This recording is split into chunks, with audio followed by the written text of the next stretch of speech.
സോറിയാസിസിന് വിട ആയുർവേദത്തിലൂടെ. ചർമ്മത്തിൽ ചെറിയ എന്തെങ്കിലും മാറ്റങ്ങൾ കണ്ടാൽ മതി, അത് നമ്മളെ പലപ്പോഴും അസ്വസ്ഥരാക്കുന്നു. എന്നാൽ പലപ്പോഴും ഇത്തരം മാറ്റങ്ങൾ ചർമ്മത്തിൽ ഒരു വെല്ലുവിളി പോലെ മാറാതെ നിൽക്കുകയാണെങ്കിൽ അതിന് അല്പം ശ്രദ്ധിക്കണം. ചർമ്മം തടിച്ചു വീങ്ങുക, തൊലിക്ക് ചുവപ്പ് നിറം വരിക, ചെതുമ്പൽ പോലെ തൊലി ഇളകിപ്പോവുക എന്നിവയെല്ലാം അല്പം ഗൗരവത്തോടെ നാം കൈകാര്യം ചെയ്യേണ്ട വിഷയങ്ങൾ തന്നെയാണ്. ഇതോടൊപ്പം സന്ധിവേദന പോലുള്ള പ്രതിസന്ധികളെയും നേരിടേണ്ടി വരുമ്പോൾ അത് പല വിധത്തിൽ ആരോഗ്യത്തിന് വില്ലനായി മാറുന്ന അവസ്ഥയാണ് ഉണ്ടാക്കുന്നത്. ഏത് പ്രായക്കാരിയും സോറിയാസിസ് എന്ന അസുഖം ഉണ്ടാവാം. എന്നാൽ ചെറുപ്പക്കാരിലാണ് ഇത് കൂടുതൽ കണ്ടുവരുന്നതിനുള്ള സാധ്യത. ഇതിന്റെ ആദ്യ ലക്ഷണങ്ങൾ എന്ന് പറയുന്നത് അതികഠിനമായ തൊണ്ടവേദന, പനി എന്നിവയാണ്. ഇതോടൊപ്പം തന്നെ മാനസിക സംഘർഷവും മറ്റും ഉണ്ടാവുന്നു. ഇതെല്ലാം ആരോഗ്യത്തിനും വളരെയധികം ദോഷം ചെയ്യുന്നു. എന്നാൽ ഇതിന്റെയെല്ലാം അനന്തരഫലമാണ് പിന്നീടുണ്ടാവുന്ന സോറിയാസിസ് എന്ന രോഗം. ഇതിന്റെ കാരണങ്ങളും പരിഹാരങ്ങളും ആയുർവേദത്തിൽ ഉണ്ട്. എന്തൊക്കെയാണെന്ന് നോക്കാം. കാലാവസ്ഥ പ്രധാന ഘടകം. കാലാവസ്ഥ മാറ്റങ്ങൾ രോഗത്തെ വളരെയധികം പ്രതിരോധത്തിൽ ആക്കാറുണ്ട്. പ്രത്യേകിച്ച് മഞ്ഞുകാലത്താണ് ഇത്തരം അവസ്ഥ കാണപ്പെടുന്നത്. കാരണം മഞ്ഞുകാലത്ത് ഇത്തരം അവസ്ഥകൾ വളരെയധികം മൂർച്ഛിക്കുന്നു. എന്നാൽ ചിലരിൽ വെയിലേറ്റാൽ അത് രോഗം വർദ്ധിപ്പിക്കുന്നതിന് കാരണമാകുന്നു.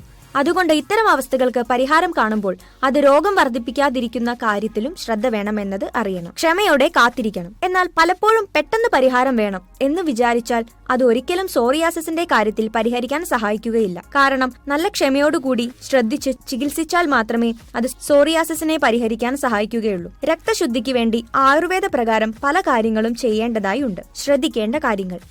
സോറിയാസിസ് ഉണ്ടെങ്കിൽ പല കാര്യങ്ങളിലും അല്പം ശ്രദ്ധ അത്യാവശ്യമാണ്.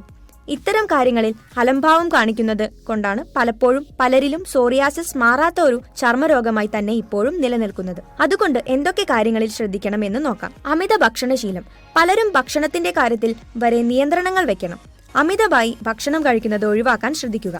ഇത് പലപ്പോഴും പല വിധത്തിൽ നമ്മുടെ ജീവിതത്തിൽ മാറ്റങ്ങൾ വരുത്തുന്നതിന് കാരണമാകുന്നു. സാധാരണ രീതിയിൽ ഭക്ഷണം കഴിക്കാൻ ശ്രദ്ധിക്കുക. ഇറച്ചി കഴിക്കുമ്പോൾ റെഡ് മീറ്റ് കഴിക്കാതിരിക്കുവാൻ ശ്രദ്ധിക്കുക. ഇത് രോഗത്തിന്റെ കാഠിന്യം വർദ്ധിപ്പിക്കുകയാണ് ചെയ്യുന്നത്. കോഴിയിറച്ചി കഴിക്കുന്നതിൽ തെറ്റില്ല. എന്നാൽ എന്തും അധികമാവുമ്പോൾ അത് പ്രശ്നങ്ങൾ സൃഷ്ടിക്കുന്നു. അതുകൊണ്ട് ഇറച്ചി കഴിക്കുമ്പോൾ വളരെയധികം ശ്രദ്ധിക്കേണ്ടത് അത്യാവശ്യമാണ്. സോപ്പ് ഉപയോഗിക്കുന്ന കാര്യത്തിലും അല്പം ശ്രദ്ധ കൊടുക്കണം. കാരണം കെമിക്കലുകൾ അടങ്ങിയ സോപ്പ് ഉപയോഗിക്കുമ്പോൾ അത് പല വിധത്തിലും ചർമ്മത്തിൽ കൂടുതൽ പ്രശ്നങ്ങൾ ഉണ്ടാക്കുന്നതിനാണ് കാരണമാകുക. അതുകൊണ്ട് തന്നെ സോപ്പ് ഉപയോഗിക്കണം എന്നുണ്ടെങ്കിൽ സോഫ്റ്റ് സോപ്പുകൾ ഉപയോഗിക്കുക. അല്ലെങ്കിൽ അത് പ്രശ്നങ്ങൾ ഉണ്ടാക്കുന്നു. എണ്ണ പുരട്ടാം. സോറിയാസിസ് മൂലം തൊലി പൊളിഞ്ഞു പോരുന്ന അവസ്ഥയുണ്ടെങ്കിൽ അല്പം എണ്ണ പുരട്ടുന്നത് നല്ലതാണ്. കാരണം ഇത് ചർമ്മത്തെ സോഫ്റ്റ് ആക്കുകയും വരൾച്ചയിൽ നിന്ന് സംരക്ഷിക്കുകയും ചെയ്യുന്നു. തൊലി ഇളകിപ്പോരുന്ന ഭാഗങ്ങളിൽ വെളിച്ചെണ്ണ വളരെ ഫലപ്രദമായി പ്രവർത്തിക്കുന്നു. അതുകൊണ്ട് ഇത്തരം കാര്യങ്ങളിലും വളരെയധികം ശ്രദ്ധിക്കാം. മഞ്ഞൾ അരച്ച് തേക്കാം. സോറിയാസിസ് മാറുന്നതിന് ഏറ്റവും ഫലപ്രദമായ വഴികളിലൊന്നാണ് മഞ്ഞൾ അരച്ച് തേക്കുന്നത്. ഇത് ചർമ്മത്തിൽ വിഷാംശത്തെ ഇല്ലാതാക്കി സോറിയാസിസ് മൂലമുണ്ടാകുന്ന മുറിവുകളിൽ നിന്ന് ചർമ്മത്തെ സംരക്ഷിക്കുകയും ചെയ്യുന്നു. മഞ്ഞൾ അരച്ച് തേച്ചു കുളിക്കുന്നത് ആഴ്ചയിൽ 2 തവണ ശീലമാക്കിക്കൊള്ളൂ. ചെറുപയർ പൊടിയിട്ടും പലരും കുളിക്കുന്നു. എന്നാൽ ഇതിന്റെ ആരോഗ്യ ഗുണങ്ങളെക്കുറിച്ച് ആർക്കും അറിയില്ല എന്ന് തന്നെ പറയാം. ഇത് സോറിയാസിസ് പോലുള്ള അവസ്ഥകൾക്കെല്ലാം പരിഹാരം കാണുന്നതിന് സഹായിക്കുന്നു. മാത്രമല്ല പല ആരോഗ്യ പ്രതിസന്ധികൾക്കും ചർമ്മ പ്രശ്നങ്ങൾക്കും എല്ലാം പരിഹാരം കാണുന്നതിന് മികച്ചതാണ് ചെറുപയർ പൊടി.